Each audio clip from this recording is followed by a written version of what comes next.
మాతామహమహాశైలం మహస్తదపితామహం కారణం జగతాం వందే కంఠాదుపరి వారణం శాస్త్రాబ్ధిపారదృశ్వానం సంగహీనం తపోనిధిం భజే శ్రీ భారతీతీర్థగురుం భద్రౌఘదాయకం విధువజ్జగదానందసంధాయీ గురుశేఖరः మానసే సన్నిధత్తాం మే విధుశేఖర భారతి. దూరదర్శన్ ప్రేక్షకులకు సన్మార్గం కార్యక్రమాలకు స్వాగతం పలుకుతున్నాము. ఈనాడు ప్రపంచవ్యాప్తంగా హిందూ ధర్మంగా పిలువబడుతున్న ఈ మార్గమునకు మన శాస్త్రములలో ప్రధానంగా 3 పేర్లు కనపడుతున్నాయి. సనాతన ధర్మమని, ఆర్ష ధర్మమని, వైదిక ధర్మమని. సనాతన ధర్మము ఈ మార్గం యొక్క కాలమానమును చెబుతున్నది. దీనిని స్థాపించిన ఒక వ్యక్తి కానీ, ఇది స్థాపింపబడిన ఒక కాలము కానీ మనకి కనపడవు. అనాది కాలంగా ప్రపంచానికి ఆధారమైన ధర్మము గురించి చెప్పే మార్గమే ఈ సనాతనమైన ధర్మము. అయితే ఆ ధర్మమును మనకి వివరించిన వారు మహర్షులు. నియమబద్ధమైన జీవనంతో, తపోదృష్టితో, శుద్ధమైన మనస్సుతో ఈ ప్రపంచం యొక్క ఆధారమైన ధర్మమును తెలుసుకొని మనకి ఉపదేశించిన ఆ ఋషుల ద్వారా ఈ మార్గము మనకి సంక్రమించింది కనుక దీనిని ఆర్షధర్మము అని కూడా పిలుస్తూ ఉంటాము. అలాగే ఏ ధర్మానికైనా కూడా మూలభూతమైన ప్రమాణం ఒకటి కావాలి. ఆ ప్రమాణమే వేదము అనేది. పురుష ప్రణీతము కాని వాక్యరాశి అయిన ఈ వేదము మన ధర్మంలో మనం అనుష్ఠించాల్సిన కర్మలను, అంతతః తెలుసుకోవలసిన తత్వమును మనకి వివరిస్తుంది కనుక ఈ ధర్మమునకు వైదిక ధర్మము అని కూడా పేరు. ఈ వేదములో ప్రధానంగా 2 భాగాలు, కర్మకాండ, జ్ఞానకాండ అని. కర్మకాండలో మనిషి తన జీవితంలో పాటించాల్సిన ధర్మాలు, తన కోరికలను ధర్మబద్ధంగా తీర్చుకోవడానికి కావాల్సిన సత్కర్మలు, జీవితంలో పాటించాల్సిన నియమాలు, వీటిని వివరించి ఉన్నారు. అయితే ఆ 2వ భాగమైన జ్ఞానకాండములో ఆత్మతత్వము, బ్రహ్మతత్వము, ప్రపంచం యొక్క యథార్థము, యథార్థ స్వరూపము వంటి విషయాలు వివరించబడి ఉన్నాయి. వీటినే మనం వేదాంతములు అని చెప్పి అంటూ ఉంటాము. వేదం యొక్క చివరి భాగము కనుక, ఆ సంహిత, బ్రాహ్మణ, ఆరణ్యకాల తరువాత వచ్చే భాగము కనుక ఉపనిషత్తులకు వేదాంతము అనే పేరు వచ్చింది అనే మాట ఒకటైతే, సంస్కృత భాషలో అంతశబ్దమునకు తాత్పర్యము అని చెప్పి అర్థం. తుది నిర్ణయం ఏమిటి అనేది. కాబట్టి వేదములు ఇన్ని కర్మలు చెప్పి, రకరకాల ఉపాసనలు కూడా చెప్పి, చివరికి మనిషికి దేన్ని తెలుపుతున్నాయి అని చెప్పంటే ఈ తత్వాన్ని, అద్వైత తత్వాన్ని అవి తెలుపుతున్నాయి అనే విషయం కూడా ఈ వేదాంతము అనే పదం మనకి చెబుతున్నది. ఈ వేదాంత తత్వాన్ని సంగ్రహించినట్లయితే మనకి ఒక శ్లోకం కనపడుతున్నది వేదాంత డిండిమం అనే గ్రంథంలో. బ్రహ్మ సత్యం జగన్మిథ్యా జీవో బ్రహ్మైవ నాపరః జీవన్ముక్తస్తు తద్విద్వాన్ ఇది వేదాంత డిండిమః. ఈ ఉపనిషద్ భాగమైన వేదాంతాలే ఒక భేరిగా మారి దేన్ని ఘోషిస్తున్నాయంటే ఇది వాటి యొక్క ఘోష, వీటి యొక్క సిద్ధాంతం ఇది. బ్రహ్మమే సత్యము, పరబ్రహ్మమే సత్యము, ఈ జగత్ అనేది మిథ్య, జీవుడనేవాడు బ్రహ్మ కంటే వ్యతిరిక్తముగా లేడు అనే విషయమే ఈ వేదాంతం అనే డిండిమం చేసే ఘోష, విజయ ఘోష. దీనిని ఒక్కొక్క భాగం మనం చూసినట్లయితే దీంట్లో మొదట చెప్పిన మాట బ్రహ్మసత్యం అనేది. ఈ వేదాంత శాస్త్రంలో సత్యము అనే మాటకి నిజము అని మాత్రమే కాకుండా 3 కాలాల్లో మారకుండా ఉండేది అని చెప్పి అర్థం. అలాగే జగన్ మిథ్య అని చెప్పి కూడా అన్నారు. జగత్తు మాత్రం సత్యం కాదు, జగత్తు మిథ్య అని. సత్యానికి మిథ్యకి తేడా ఏమిటి అనే విషయం కూడా మనం ఇక్కడ మాట్లాడుకోవాలి. బ్రహ్మం అనేది వేదాల్లో సచ్చిదానంద స్వరూపముగా చెప్పబడినది. అది నిర్గుణము, నిష్క్రియము. మనకి మాండూక్యోపనిషత్తులో ఒక చక్కని వాక్యం కనబడుతున్నది. అదృశ్యం అవ్యవహార్యం అగ్రాహ్యం అలక్షణం అచింత్యం అవ్యపదేశ్యం ఏకాత్మ ప్రత్యయసారం ప్రపంచోపశమం శాంతం శివం అద్వైతం మన్యంతే స ఆత్మ స విజ్ఞేయ అని. ఈ ఆత్మస్వరూపం అనేది 3 అవస్థలను దాటి, జాగ్రత్త స్వప్న సుషుప్తులను దాటి ప్రకాశించే ఈ ఆత్మస్వరూపము, ఈ బ్రహ్మ ఎటువంటిది అని చెప్పంటే అది అదృశ్యము, అది ఇంద్రియాలకు అందనిది, అవ్యవహార్యము, దాన్ని సరిగ్గా ఇది అని చెప్పి మాటల్లో మనం నిర్వచించలేము.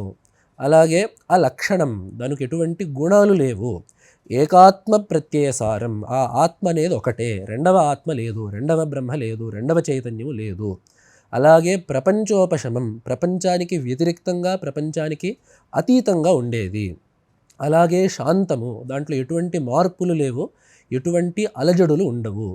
అది ఎటువంటిది అంటే అక్కడ వేదమే చక్కగా స్పష్టంగా అద్వైతం అని చెప్పింది. రెండవ పదార్థము లేదు, బ్రహ్మ కంటే వేరే పదార్థం ఏది కూడా లేదు.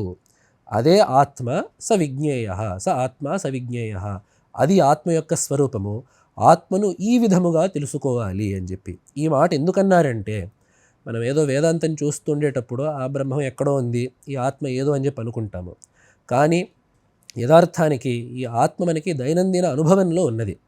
మనం ఎప్పుడెప్పుడైతే నేను అని చెప్పి అంటూ ఉంటామో అప్పుడెల్లా మనకి ఆత్మనే స్ఫురిస్తూ ఉంటుంది. అయితే మనకి జ్ఞానం లేదు అని చెప్పి మనం ఎలా అనగలుగుతున్నామంటే, ఆ ఆత్మ యొక్క తత్వము, నేను అనే ఆత్మతత్వం స్ఫురణ ఏదైతే ఉందో దానిని మనం నిజమైన ఆత్మకు అన్వయించకుండా మన శరీరానికి, మన ఇంద్రియాలకి, మన మనస్సుకి అన్వయించి మనం వ్యవహరిస్తూ ఉంటాం. ఉదాహరణకి, నేను పొడుగుగా ఉంటాను, నేను పొట్టిగా ఉంటాను, నేను తెల్లగా ఉంటాను, నేను నల్లగా ఉంటాను, ఇటువంటి మాటలన్నీ కూడా నేను అనే పదార్థాన్ని పెట్టుకు చేసినా కూడా ఇవన్నీ నిజానికి శరీరం గురించి చెప్పేవి తప్ప ఆత్మ గురించి చెప్పేవి కావు. అదేవిధంగా నేను చూస్తున్నాను, నేను వింటున్నాను, నేను స్పృశిస్తున్నాను వంటి వ్యవహారాల్లో కూడా నేను అనే మాట ఉన్నప్పటికీ ఇవన్నీ కూడా ఇంద్రియాలు చేసే పనులు. ఇది కూడా నిజమైన ఆత్మస్వరూపం కాదు. అదేవిధంగా నాకు సంతోషముగా ఉన్నది, నాకు దుఃఖముగా ఉన్నది, నాకు కోపము వస్తున్నది, నాకు ఆందోళనగా ఉన్నది, ఇవన్నీ కూడా మనోధర్మాలు, ఇవన్నీ మనస్సుకి ఉండే ధర్మాలు తప్ప ఇవి కూడా ఆత్మకు ఉండే ధర్మాలు కావు. జ్ఞానులకి వచ్చే అనుభవం ఏమిటంటే, నేను సచ్చిదానంద స్వరూపుణ్ణి, నేను శుద్ధమైన చైతన్యాన్ని అనే అనుభవము అసలైన జ్ఞానము. అయితే ఆత్మ అనేది అందరికీ లోపల స్ఫురిస్తుంటుంది కాబట్టి నేను అని చెప్పి అనగలుగుతున్నాము. అయితే మనకి అజ్ఞానం అనేది ఉండడం వల్ల మనము ఈ నేను అనే జ్ఞానాన్ని మనం ఆత్మకి అన్వయించకుండా మన శరీరానికి, మన ఇంద్రియాలకి, మన మనస్సుకి అన్వయిస్తూ ఉంటాము. కాబట్టి బ్రహ్మ యొక్క నిజమైన స్వరూపం తెలుసుకుంటే అదే సత్యమైనది, నిత్యమైనది, మూడు కాలాల్లో ఎటువంటి మార్పు లేకుండా ఉండేది అదే అనే విషయం మనకి తెలుస్తూ ఉంటుంది.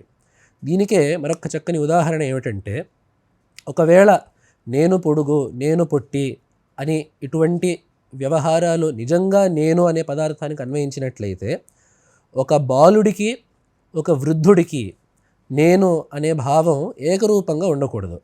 ఎందుకంటే ఒక 5 ఏళ్ల పిల్లవాడి యొక్క శరీరం వేరు, ఆ పిల్లవాడే పెరిగి పెద్దవాడే 50 ఏళ్ళు వచ్చాక అతని శరీరం వేరు. నేను పొట్టిగా ఉన్నాను అని 5 ఏళ్ల పిల్లవాడు అన్నాడంటే మరి అటువంటి శరీరం, ఆ లఘురూపమైన శరీరము పెద్దవాడయ్యాక లేదు కాబట్టి అతను అప్పుడు కూడా నేను అని చెప్పి అనకపోవలసి వస్తుంది. అయితే శరీరం మారినప్పటికీ లోపల మారకుండా ఉండే ఆత్మ పదార్థం ఒకటి ఉంది కాబట్టి వాడు బాలుడైనా, వృద్ధుడైనా, స్త్రీ అయినా, పురుషుడైనా, లేదా వాడిలో ఎటువంటి మార్పులు వచ్చినా కూడా వాడు నేను అనే వ్యవహారాన్ని ఏకరూపంగా చేయగలుగుతున్నాడు.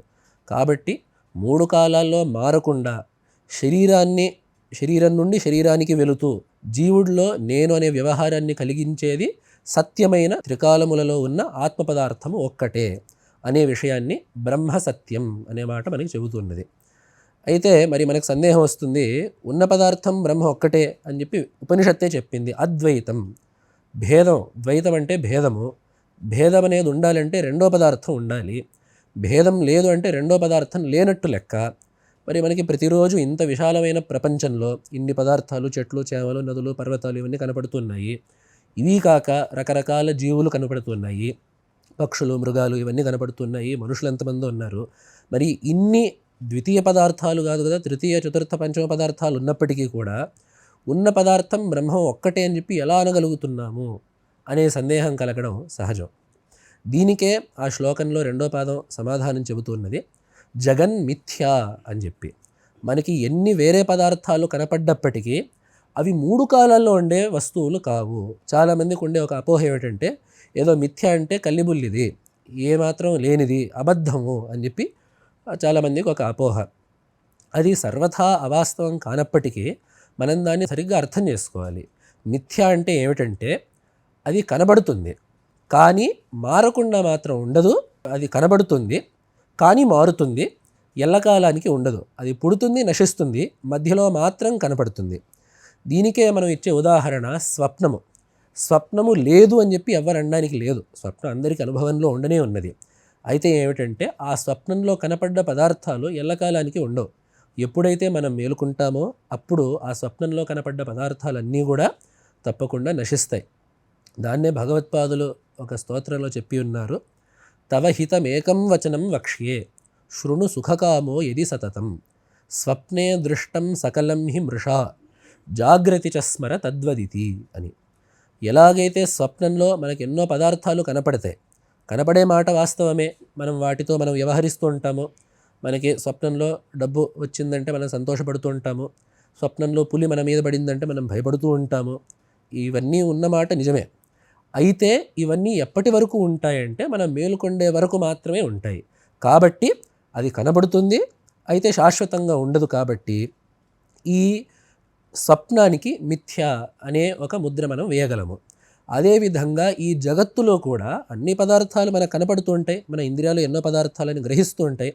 అయితే ఆ పదార్థాలు శాశ్వతములా అంటే కాదు.